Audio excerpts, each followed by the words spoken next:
that are maybe not the right definition of the crises we're actually facing. It is remarkable that he said in his inaugural address, as part of what appeared to be his prepared remarks, that I was saved by God, not talking about personal redemption in terms of his religious experience as a private individual, but rather saying that God saved him in order to make him president again. And you heard the whoops of response in the room, which gives a sort of imperative to claim that God sent you, is something that we don't expect in political life. We expect it in other parts of life, maybe, but it's going to give an unusual imperative to some of the most extreme things that he wants to do if past campaign promises and the like are anything to go by. Chris? Yeah, the point that Jem was just making there, I mean, I remember being on that stage right next to President Barack Obama during that very, very cold morning.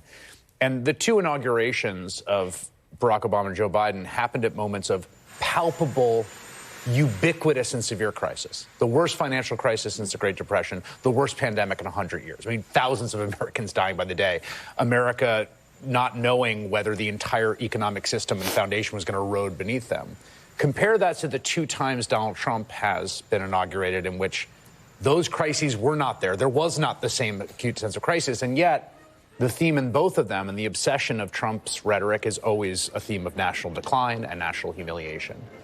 And there's something strange about hearing it the second time. Of course, the first one was the American carnage. It's a little like a cult leader who keeps predicting different days for the end of the world. Mm-hmm. Because it's kind of like, okay, the first time you did this, we've had all these corrupt, terrible elites, and they've taken, I'm here as your retribution, I'm going to make America great again. And then it's like, well, you tried that once. I mean, the degree to which the first term has been just completely taken away from everyone's memory, how he kind of ran as a person who never actually held office before in this campaign, and to hear a very similar thematic speech that promises just around the corner, on the other side, that's when the next end of the world comes. That's when the next time we are bathed in holy light. That's the next time when everything turns around permanently for the United States. When we heard exactly that on January 2017 and he had a run at it, there is something very strange about hearing that kind of vision and prediction a second time, like the cult leader taking a mulligan and telling you paradise is around the corner again. Democratic Senate Leader Chuck Schumer winning the